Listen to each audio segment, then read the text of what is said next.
Good evening. You're watching the News at 6 with me, Ishan Russell. The News at 6 is all about the day's biggest developing stories, and the confrontation between Delhi Lieutenant Governor Najib Jung and Chief Minister Arvind Kejriwal is, of course, one of the focus stories for us today. We'll be talking about that to a special guest as well. Also, we'll be getting a live report from South Korea where Prime Minister Narendra Modi is. So first, the headlines right now. Prime Minister Narendra Modi signed 7 bilateral agreements with South Korean President Park Geun-hye to boost economic and diplomatic ties, stresses South Korea's role for Make in India initiative. Rahul Gandhi steps up attack on the Modi government on his home turf. Amethi accused the government of ignoring distressed farmers and cancelling the Amethi food park.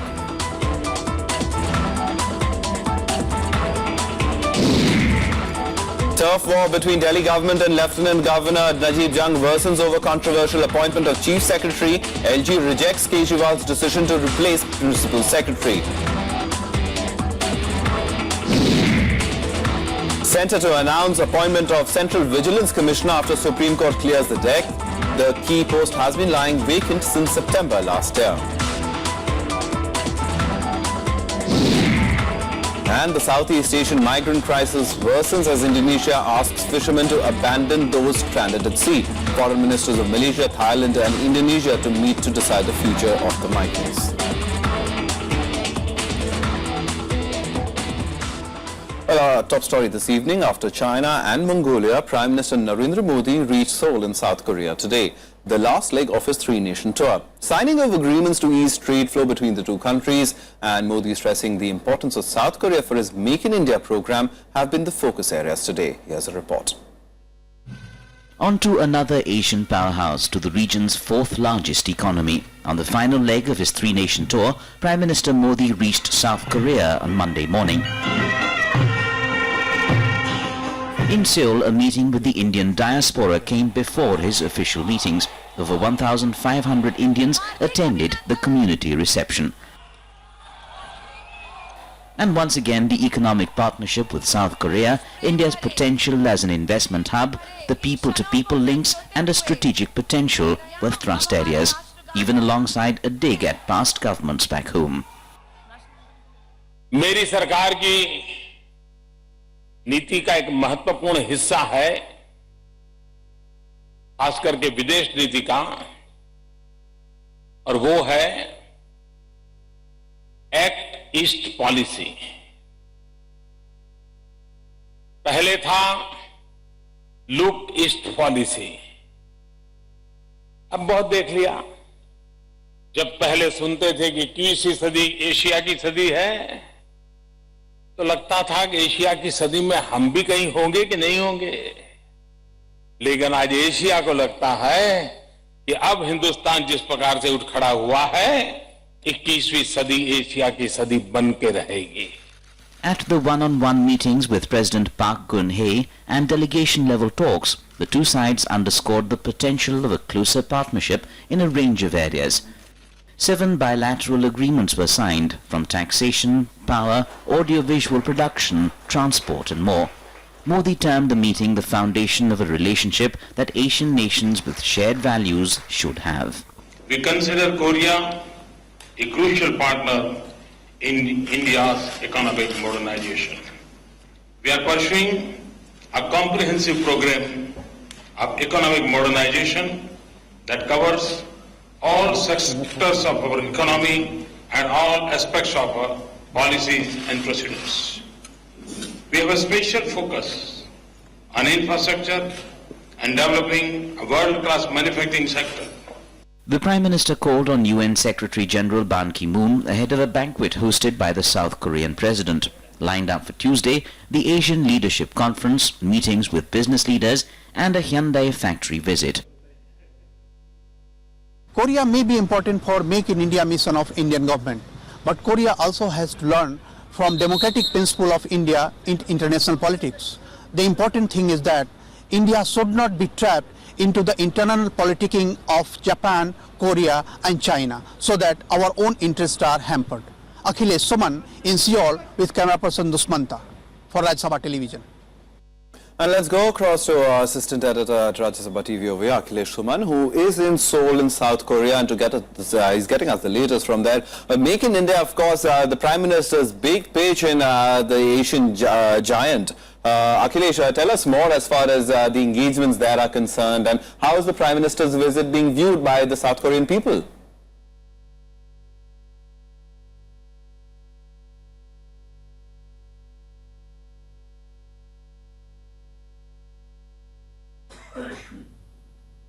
Yeah, actually, see, till now there was in a way, we are consuming the items being produced by Koreans, be it electronic items or whatever.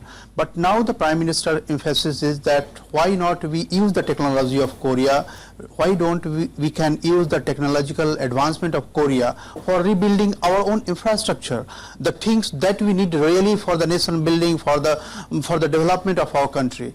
Till now, it is just the consumer items that is coming from Korea. So this is a major shift in India's foreign policy as far as Prime Minister Narendra Modi is concerned.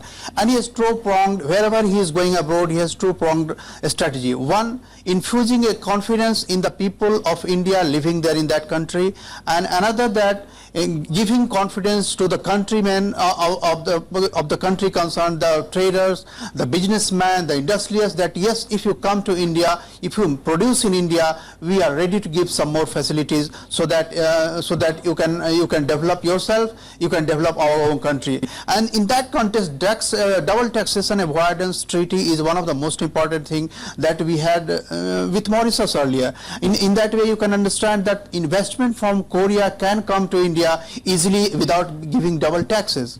And another important thing, that is the shipping industry. Korea is one of the most advanced countries in shipping industry, and Prime Minister is going tomorrow to the Hyundai shipping plants, and he will see that how far India can take advantage of this thing. So the whole crux of the matter is that now India wants whatever we had been buying from your country, it's okay, but now we have to use your technology, and please come and invest your capital, your technology in India. In that way, both will be beneficial, not just the consumer things. All right, so indeed a shift as far as India's approach to South Korea is concerned. Akhilesh Kuman will be keeping a track of all those developments as they happen there in Seoul. Thanks very much for joining in live from there. Well, let's move on. Congress Vice President Rahul Gandhi stepped up his attack on the Modi government, accusing it of doing nothing for the distressed farmers across the country. During his tour to Amethi today, Rahul Gandhi once again raised the issue of the proposed food park, blaming the centre for cancelling the project. Rahul Gandhi today drove into his parliamentary constituency, Amethi. He trekked 2 kilometers to the site where a proposed food park was to be built. He had raised the issue of the food park project being cancelled during the budget session. He once again blamed the centre for cancelling it, a charge rejected by the concerned minister.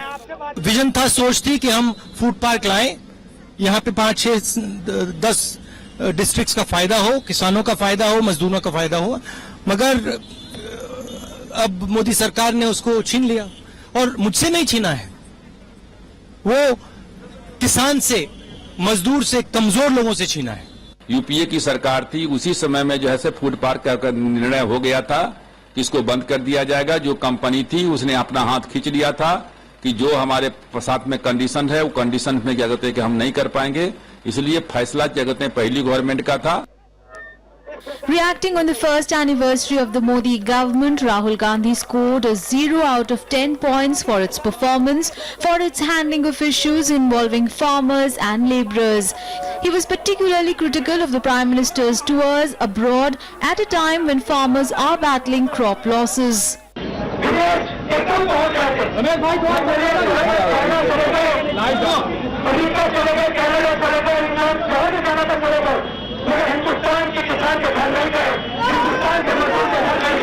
Hindustan का गरीब, हिंदुस्तान का मजदूर, हिंदुस्तान का किसान, हिंदुस्तान का छोटा businessman, Hindustan के जो मिडिल क्लास के लोग हैं, इनको शून्य मार्क्स देंगे। मगर इनके जो 2-3 उद्योगपति दोस्त हैं, ये इनको 10 में से 10 नंबर देंगे। Since his return from an 8-week sabbatical, Rahul Gandhi has been touring parts of the country, meeting the families of distressed farmers. His visit to Amethi, a first in 6 months, came days after HRD Minister Smriti Irani's tour amid accusations that he has neglected his own constituency. Bureau Report, Rajya Sabha TV. The turf war between the Lieutenant Governor and the Aam Aadmi Party government in Delhi got worse today. A fresh face of bruise over the LG's decision rejecting AAP government's decision to replace Principal Secretary. Chief Minister Arvind Kejriwal had removed Anindya Majumdar last Saturday for allegedly clearing the appointment of Chief Secretary Shakuntala Gamblin despite the government's objections. In the latest standoff between the AAP government in Delhi and Lieutenant Governor Najib Jung, 2 more IS officers are facing the brunt. On Monday, AAP government appointed Chief Minister's Secretary Rajendra Kumar as Principal Secretary of Services Department. He replaced Anindya Majumdar, who was removed by Chief Minister Arvind Kejriwal for allegedly clearing the appointment of Chief Secretary Shakuntala Gamblin, despite the government's objections.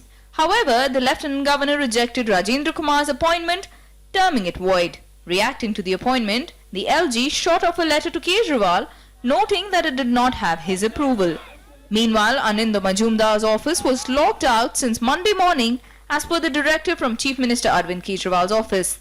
Though it reopened later in the day, Majumdar's chamber remained closed.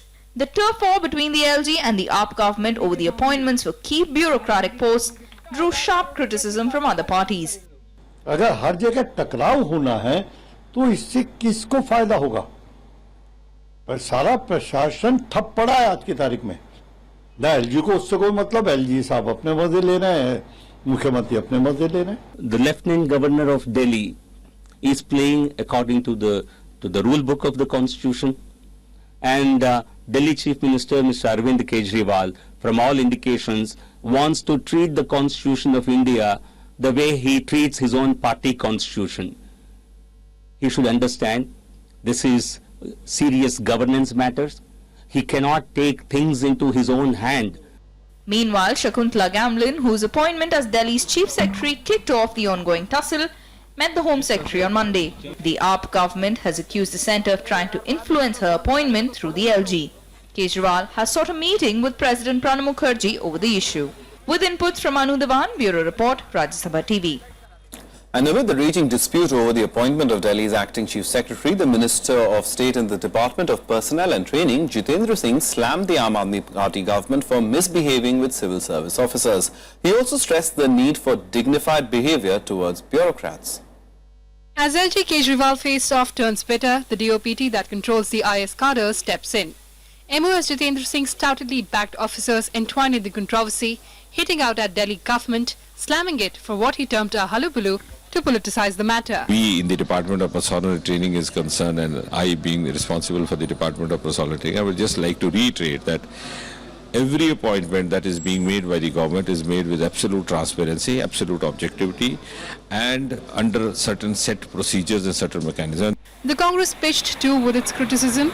The party lashed out both at the BJP and the AAP, accusing them of seeking political mileage at the cost of administration of the national capital. They are behaving in a fashion which is totally unbecoming of the position they are holding. Whether the central government, Home Ministry, or the State Chief Minister Mr. Kejriwal, they are making a mockery of the government. The confrontation has taken bitter overtones. Tensions between the Chief Minister Kejriwal and LG Najib Jung well and truly out in the open. The open front for attack for old AAP critiques. Kriti Mishra, Rajya Sabha TV. And we're joined by Aditi Fadnis, political editor at the Business Standards, to help us understand this standoff that has happened between Arvind Kejriwal and the Lieutenant Governor Najib Jung. It's an old sort of rivalry now, I mean, if I may use that term, but it certainly is a collision course that does not bode very well for the people and the actual governance of Delhi itself. It's tragedy repeated as farce. It's really quite ridiculous for all parties concerned to behave in this way. And I think senior IS officers being locked out of their offices is the height of being obstreperous about issues. I don't think the stakes involved are so high that bureaucrats who are wedded to the system and have nothing to do with one political party or another should be treated in this fashion. I think that I would tend to agree that Mr. Jung is bound by the Constitution to act in consultation with the government of the day. And the government of the day, this government has got 67 seats out of 70, but even if it had one seat more than majority, it was the sworn-in government of the day and therefore has to be consulted. So I think it's wrong on the Lieutenant Governor's part not to talk to them. I don't know if he has. We don't really know the full extent of his side of the story. But all I can say is the Chief Minister is not acting like a very mature individual either. All right, so the governor might, Lieutenant Governor might be doing a little bit of an overreach. Would that be fair to say? Because in terms of just going by the book, I mean, all these matters often involve propriety rather than just following actual rule or law, and you have to take everybody on board. So, and both of them seemed not to be willing to sort of, I mean, they would rather send letters to each other and rather than have a conversation. You know, I don't think any bureaucrat has any plans to sell the system or to, you know, give it in the hands of corporate houses or anything like that. So it's quite absurd to think. I mean, Mr. Kejriwal has himself been a bureaucrat, and I think he knows what bureaucrats, even at their very worst, are capable of. I don't think any bureaucrat is anti-India, and frankly, I mean, his behavior does not inspire too much confidence. I mean, this is not the way to... All right, so is this, I mean, last time around when Arvind Kejriwal, during the 49-day government, he sat on a dharna outside Rail Bhavan saying that police should be brought under his control. Is this about a larger political message for Arvind Kejriwal about saying that despite the massive mandate that he's got, he still has, I mean, he still has no support coming in from the centre, and in fact there are efforts being made to sort of derail his governance model? You know, with 67 MLAs out of 70, who can derail your government? What we would really like to see is some action and some work by the Kejriwal government instead of acting in this ridiculously infantile fashion. Really. There are 10,000 problems that have to be solved relating to Delhi. Problems not of you and me who can afford to live in discomfort, but problems of those who cannot afford to live in discomfort, who are every day looking to the Chief Minister and the Council of Ministers to solve their everyday problems. Why doesn't he get down to doing all that instead of fighting with X and Y and Z and flexing muscles and saying that I've got 67 out of 70, so you better do what I tell you? Of course they'll do what you tell them. You have to tell them what to do.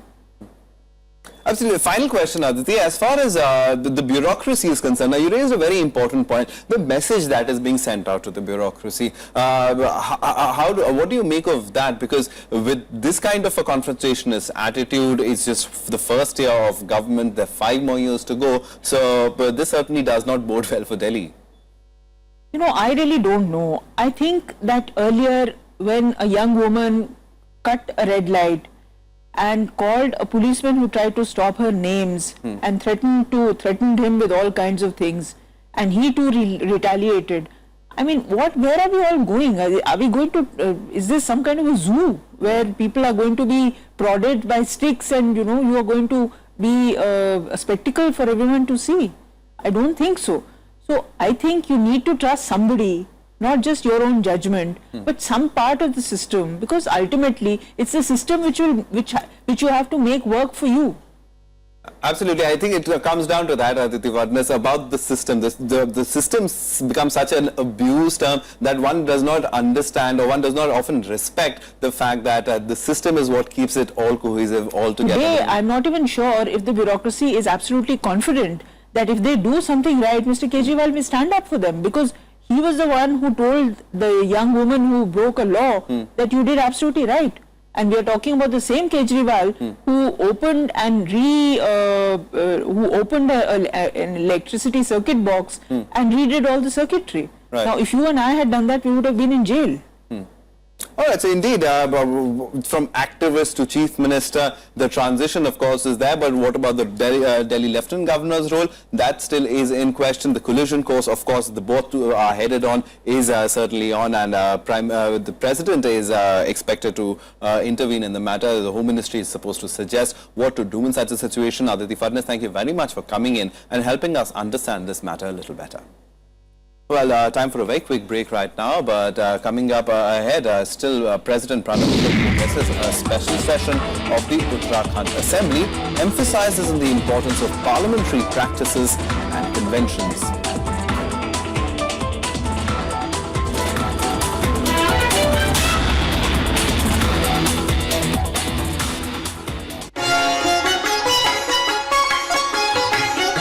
Mahatma Buddha, गुरु गोरक्षनाथ और कबीर की भूमि, मानवता, सद्भाव और प्रगति से जुड़ी लोक जीवन की पारंपरिक अभिव्यक्तियां, सदियों पुरानी धरोहर की झांकी,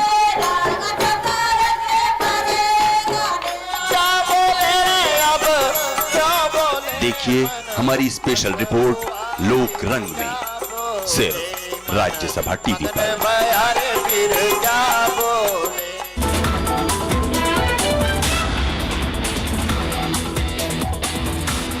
Welcome back. Here watching the news at 6. Now, President Pranab Mukherjee addressed a special session of the Uttarakhand Legislative Assembly today as part of his two-day visit to the state. Speaking highly of India's parliamentary democracy, the President stressed on the importance of sticking to parliamentary practices, procedures and conventions for business of the House. He also said that with the heightened complexity of administration, legislation must be preceded by adequate discussion and scrutiny. He also urged the Uttarakhand Assembly as well as other assemblies to consider increasing the number of sittings so that issues of the state can be thoroughly discussed and debated. The natural disasters. The job of a legislator is 24/7 hours responsibility. Legislators must at all times be committed to addressing the problems of the people. They must give voice to the grievances of the public by raising them on the floor of the House and act as the link between the people and the government. They must always keep in mind that young and aspirational Indians expect them to be service providers. The Union government has announced that the Central Vigilance Commissioner would be appointed within a couple of days. The announcement comes after the Supreme Court cleared the decks for the appointment of the CVC. The key post has been lying vacant since the previous Commissioner, Pradeep Kumar, retired in September 2014. The Minister of State for the Department of Personnel and Training said that the process of appointment has already started and the litigation in the Supreme Court delayed the appointments of the CVC and the VC. However, Congress has urged the government to consult all stakeholders before appointments. The CVC Act has a provision for including the leader of the single largest opposition party in the three-member selection panel headed by the Prime Minister in case there is no leader of opposition in the lower house.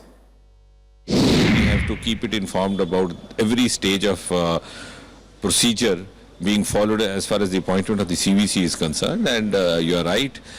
As a follow-up of that, we had a court appearance a couple of days back, and the court has given us the green signal to go ahead. Hopefully the government will follow the direction of the Supreme Court, taking into account and confidence all the stakeholders there, including the leader of the opposition or leader of the largest opposition party. Now on to news of a death that sadly comes as relief at last to the victim of after a tragic life. Aruna Shanbag passed away this morning, a full 42 years after she was raped and went into a coma. Shanbag spent the last 4 decades of her life brain dead in a vegetative state attached to the ventilator in the ICU at Mumbai's KEM hospital. Reports say that she had contracted pneumonia over the last few days. Aruna Shanbag was 26 when she joined the hospital as a nurse. She was sexually assaulted by a ward boy who also choked her with a dog chain. This cut off blood supply to the brain, resulting in brain stem contusion and injury to her cervical cord, leaving her blind. She was artificially kept alive on ventilator at Mumbai's KEM hospital.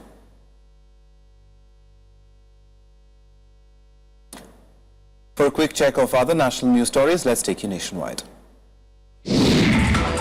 The Sensex rose for the second straight day today by surging 363 points. The closing figures of 27,687 was the highest in the last 3 weeks. The Nifty also gained 115 points to close at 8,337.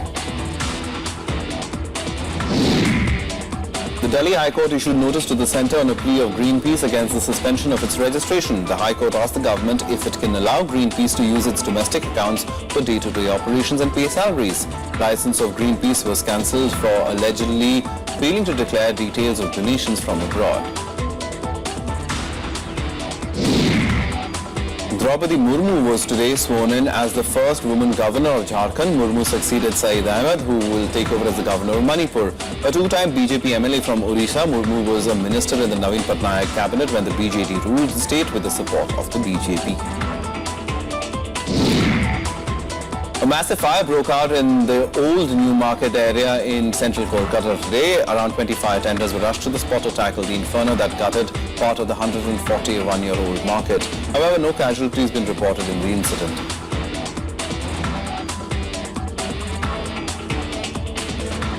On to some international news now, and amid a growing migrant crisis in Southeast Asia, Indonesia has asked its fishermen to leave where the migrants abandoned the sea. Thousands of migrants from Bangladesh and Myanmar are now suffering from food and water shortage. Foreign ministers from Malaysia, Indonesia and Thailand are meeting today to discuss the future course of action as the UN has warned of a massive humanitarian crisis. Migrant crisis has got worse in Southeast Asia. Stranded for days without food and water, thousands of migrants from Bangladesh and Myanmar are seeking help as authorities ruled helping them out. Few survivors who made it ashore narrated stories of fights on board for food. Indonesia pun Muslim pian negeri, Malaysia pun Muslim pian negeri. Kalau semua orang suka sini, saya pun sini. Semua orang suka sana, saya suka sana, macam itu saja. Malaysia has blockaded its northwestern sea border to stop migrants from entering. Thailand repaired the migrant boat engines and sent them back to sea, denying any entry. Reports suggest that Indonesian fishermen have been ordered not to help any migrants even if they are found sinking. Thailand denied reports of pushing migrants back to the sea. อันไหนที่มันอยู่นอกน้ำไทยเราก็จะบอกเขาว่าถ้านอกน้ำไทยเนี่ยอย่าเข้ามาในประเทศไทยนะถ้าเข้ามาเนี่ยเรามีกฎหมายผิดกฎหมายนะเป็นผู้หลบหนีเข้าเมืองนะครับนี่เนี่ยผู้หลบหนีเข้าเมืองผิดกฎหมายไทยไม่ผลักดันใครทั้งหมดนะครับต้องเป็นความต้องการของเขาในการที่จะทำอย่าถาม Foreign ministers from Malaysia, Indonesia and Thailand will meet in Kuala Lumpur later on Wednesday to seek solution to the migrant crisis. Talks would focus on human trafficking and people smuggling in the Southeast Asian region. The United Nations Refugee Agency reports suggest that nearly 25,000 people from Bangladesh and Rohingya Muslims have boarded smugglers' boats in the first 3 months of this year, twice as many as in 2014. Bureau Report, Rajya Sabha TV. It's time now to get you updated on all the sporting events across the world with Sportsbeat. Indian shooter Gagan Narang has reserved himself a place in the Rio Olympics after he won the bronze medal in the 50-meter rifle thrown event of the ISSF World Cup in USA. London's Olympic bronze medalist Narang shot 185.8 overall to secure third place behind gold medalist Michael Maffei of USA and Ole Christian Bryn of Norway. Well, that's all from us. Goodbye.